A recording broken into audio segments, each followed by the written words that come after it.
boa noite, né? Começando a gravar. É sempre necessário ter uma noção da trajetória do escritor. Porque o escritor, eu até estava comentando isso com os meus alunos hoje, o escritor ele tem uma relação com o contexto social, ou seja, as coisas que estão em torno dele. Também, assim, uma relação com os próprios fatos que permearam a vida, né, pessoal dele. Então, o primeiro passo para você entender um texto é você entender o contexto social do autor e aquilo que participou da sua formação discursiva. Se você não entender isso, olha, eu digo a você que para entender o texto dele vai ser muito complicado. O texto ele é um processo ideológico, né? Ele é um processo social, então ele decorre ali de experiências dessa pessoa.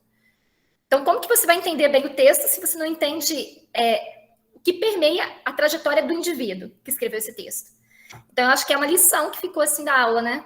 Que eu tentei passar para vocês, naquelas aulas de leitura. Essa necessidade de entender a vida do escritor. A Cecília, ela tem uma trajetória pessoal muito, não diria negativa, né? Mas uma trajetória pessoal com muitos percalços, porque ela, desde muito cedo, ela teve de lidar com a perda. Então, assim, é algo que nós sempre teremos de lidar, hora ou outra. A perda de pessoas que gostamos, de pessoas que estiveram conosco por muito tempo, que foram centrais na nossa formação. Mas, assim, é natural que às vezes isso ocorra quando a gente já tem mais maturidade, né? A Cecília, não, ela vivenciou a morte, assim, desde muito cedo. Então, acho que isso, acho não, tenho certeza, isso foi a grande marca da poesia dela. Uma poesia que fala de perda, das fragilidades, da passagem do tempo.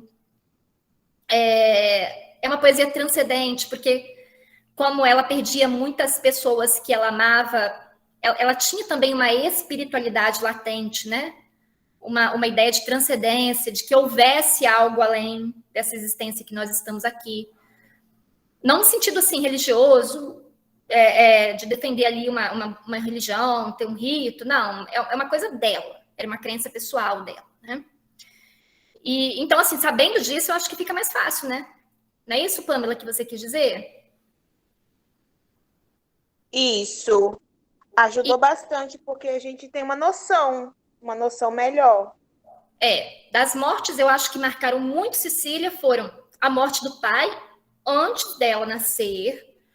Aí fica aquela pergunta, mas ela não conheceu, ela não criou nenhum vínculo, mas ela teve ausência paterna, né? E isso é uma perda. Você tendo ou não convivido com o seu pai, a ausência paterna na vida de alguém, ela é forte. Então, ela teve ausência paterna, sem nem tê-lo conhecido, né, sequer. E ela perde a mãe quando ela é uma bebê. Eu não vou ter a data exata aqui para vocês, mas ela perde a mãe enquanto bebê. Então, ela tem também uma ausência materna. Então, olha a força disso, né? Ela é criada pela avó, a avó acaba sendo a única parente que ela tem, e ela acaba sendo a única parente que a avó tem. Né? As duas ficam ali unidas demais, mas muito solitárias. E a avó desenvolve, a avó desenvolve uma neura, né? Que eu acho que qualquer um desenvolveria ali, que era o medo que a Cecília morresse. Então, ela priva muito a Cecília. A Cecília não tem uma vida comum como de toda criança, assim, sabe? De brincar, de ter amigos, de sair muito. Ela é muito presa pela avó por causa da neura mesmo. E aí é o momento que ela se volta para a literatura, né? Então, isso faz dela uma menina solitária, já era, mas a postura da avó torna ela mais solitária ainda, né? Então, ela passa a vivenciar a vida mesmo dentro de um quarto, lendo livros, assim, né? Quando ela cresce, ela se torna uma mulher, enfim, ela tem um casamento e o marido falece também muito cedo. Então, essa outra pessoa a quem ela demonstra uma relação emocional muito forte, assim, ela gostou muito desse marido, ela teve filhos com ele, mas esse marido morre muito cedo, então ela também vivencia a viuvez muito cedo. E ela passa a criar os filhos sozinha, né? Nesse meio tempo, ela é dona de casa e chega um momento que ela já não quer mais ser só dona de casa. E aí ela vai ser professora, porque as mulheres daquela época elas não tinham muitas opções de trabalho fora do lar, né? O mercado de trabalho era muito fechado para as mulheres, mas professoras elas podiam ser. Porque se vocês pesquisarem a história das professoras, é uma história muito interessante, é uma ambiguidade, porque ao mesmo tempo que todas as portas eram fechadas às mulheres, a do magistério não era, né? Então, o magistério ele acabou se tornando aí para muitas mulheres o primeiro passo para a libertação financeira. E a Cecília foi, então, para o magistério. Ela foi uma professora primária, uma excelente professora primária, ela era apaixonada por alfabetização. E aí ela desenvolve mesmo essa paixão pela criança e pela literatura infantil. Ela foi uma excelente educadora, ela tem alguns livros que tratam de educação, que não são muito lidos, mas tem. E aí ela ascende, tenta entrar numa carreira universitária, e ela tenta, enfim, alguns concursos, é reprovada em muitos deles. Então, há toda uma trajetória no magistério também para ela, que é uma trajetória de enfrentamentos. Mas nesse meio tempo em que ela é professora, ela é poeta também, né? E uma grande poeta, que escreve para crianças e que escreve para adultos. O tema sempre é muito parecido, é a morte, é a fragilidade humana, é a passagem do tempo, é a angústia. Ela fala a mesma coisa para a criança e para o adulto. As poesias elas têm o mesmo caráter discursivo. Só que para as crianças ela usa uma outra linguagem, que é uma linguagem mais lúdica. Ela brinca mais com as palavras, ela usa construções mais prosopopeicas, né? Ela usa muito a figura de animais. Mas para falar a mesma coisa que ela falava para adultos. Porque a Cecília crê que crianças e adultos são maduros do mesmo jeito. Qualquer coisa que você pode falar para um, você pode falar para outro. O que muda é que para a criança você tem que falar de um jeito diferente. E só isso. E ela crê muito na inteligência da criança, ela não infantiliza a criança, né? O que é infantilizar a criança? É tratar a criança como uma incapaz, uma bobinha. Não, ela trata a criança como alguém extremamente capaz de julgar e refletir sobre o mundo. O livro Ou Isto ou Aquilo é o mais famoso da produção infantil dela. Tem só poemas clássicos, é um livro fantástico. Eu acho ele fantástico, eu acho assim, ele perfeito. A poesia clássica é o Ou Isto ou Aquilo, é a que dá tema ao livro, é a que mais se popularizou. Mas nós temos outros poemas lindos, e aí eu quis trazer para vocês, né? Para vocês vivenciarem esses poemas, refletirem. E o primeiro foi o Pescaria. Alguém quer ler? Poderia alguém ler, hein? Para me ajudar aqui. Se quiser, eu leio. Leia, Pamela. Deixa eu aumentar aqui que eu tô com o celular. Vamos lá. Pescaria. Cesto de peixes no chão. Cheio de peixes, o mar. Cheiro de peixe pelo ar. E peixes no chão. Chora a espuma pela areia, na maré cheia. As mãos do mar vêm e vão. As mãos do mar pela areia, onde os peixes estão. As mãos do mar vêm e vão, em vão. Não chegaram aos peixes no chão. Por isso chora na areia a espuma da maré cheia. Tem mais alguma coisa? Não, acho que é só isso, não. É só isso? É. Eles são curtinhos, né? Porque para criança não pode ser um poema muito longo. Dá uma travadinha de língua, faz uma trava-língua.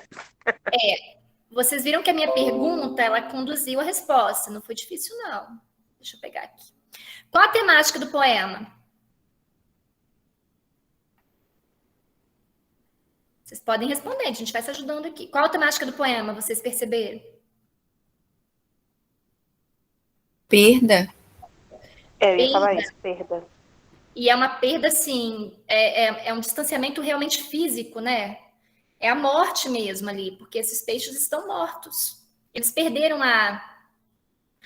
a seiva da vida, né? Que é o mar, né? Eles estão distantes ali. E aí, por que isso estaria tão presente na literatura da autora, né? A temática da passagem, da perda, da morte. Eu acho que está bem claro, né? Pelo que eu falei no início da aula. Tantas perdas, não? Ela vivenciou.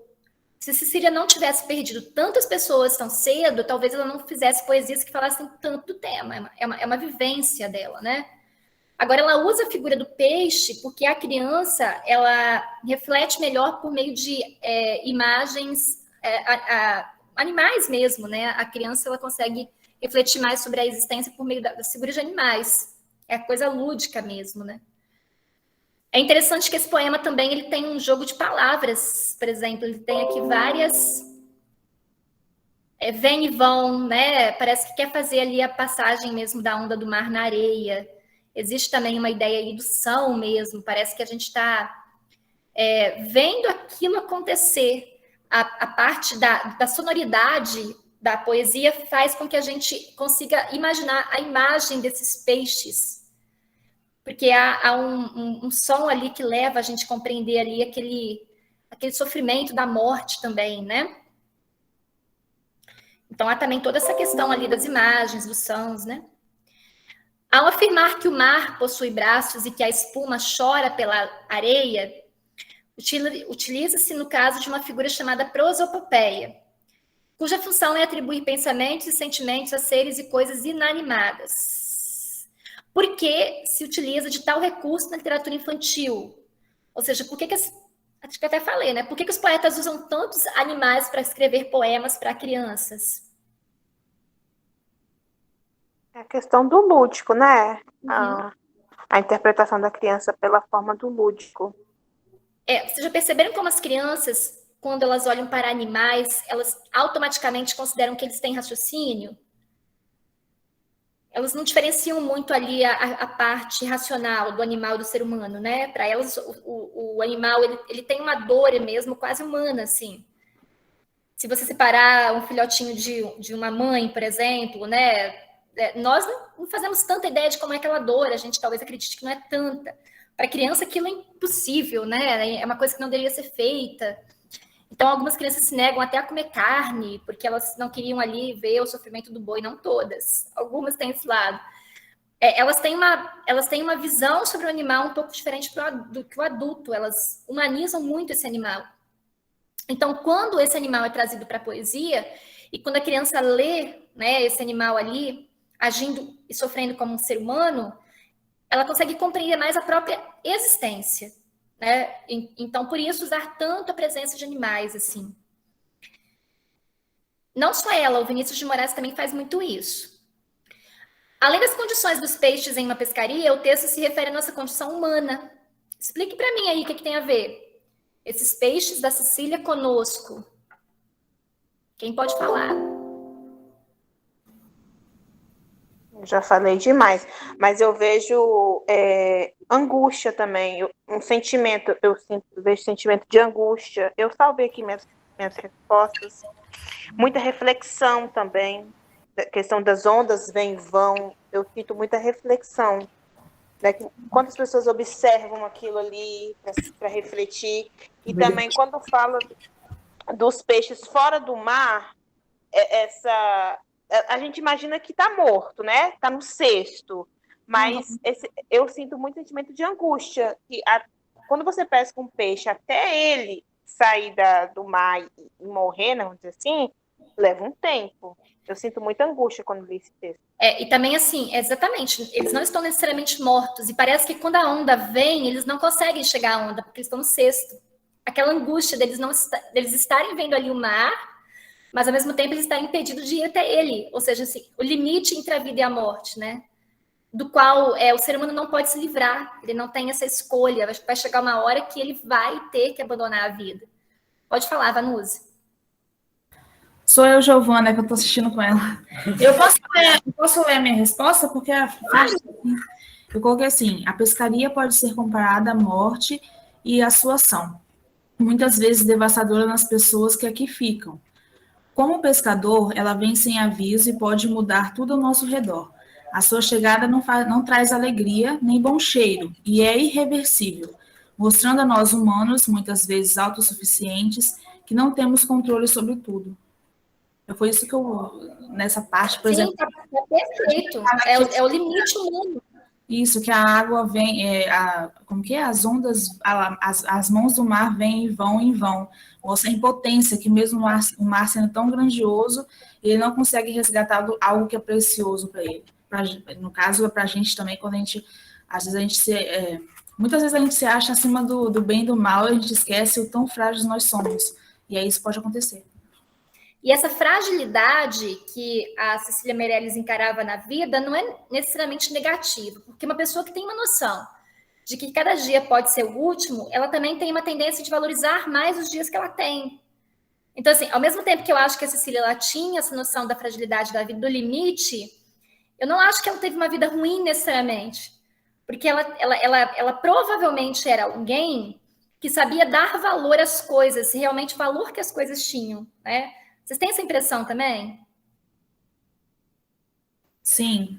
É por isso, é isso que eu falei, que às vezes a nossa autossuficiência atrapalha isso, do que a gente acha, amanhã eu faço isso, amanhã eu tento fazer as pazes com alguém, amanhã, e às vezes a gente esquece que não tem amanhã, talvez não tenha nem a próxima hora. E aí, daqui 10 anos, tipo assim, daqui 10 anos, quem é dono dessa certeza de que estará aqui daqui 10 anos, né? Um dia eu vou ver você, um dia eu vou te visitar, um dia isso, um dia eu vou fazer isso. Por isso que esses dias, essa semana, a gente teve prova, né? E aí o pessoal estava bem nervoso falando de uma prova e com razão de algumas questões. E aí eu falei assim, gente, calma, por favor, é só uma prova, é só um momento, sabe? Eu fiquei pensando, a gente tem família, a gente tem uma história, a gente é muito mais do que a faculdade, do que uma nota. E não é para aquelas frases motivacionais, é a verdade, porque às vezes já pensou, alguém tirou uma nota baixa e ficou estressado, e vai dormir estressado, acaba o dia e não fala com a família, e não presta atenção nas coisas que tem boa hoje, e amanhã será não acordar viva. Passou o dia estressado por causa de uma prova, um negócio tão pequenininho no momento, não que não é importante, mas, sabe, uma coisinha tão pequena, a gente coloca tanta carga, acaba o nosso dia numa coisinha de nada, sabe? Sim, e não vale só para a prova, né? A prova é um exemplo que você está dando. Vale para qualquer rotina, né? Do mundo do trabalho, enfim, de coisas que não são as mais importantes, prioritárias na vida de ninguém, né? Mas o mundo atual, esse mundo capitalista, o qual também a Cecília vai criticar, ele é um mundo que cobra da gente demais.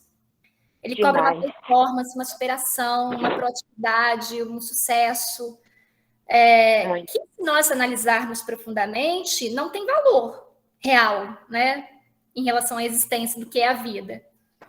Então, assim, eu acho que esse poema da Cecília, ele é triste, ele tem uma angústia, sim, mas, ao mesmo tempo, o discurso dele também é um discurso cuja reflexão é importante.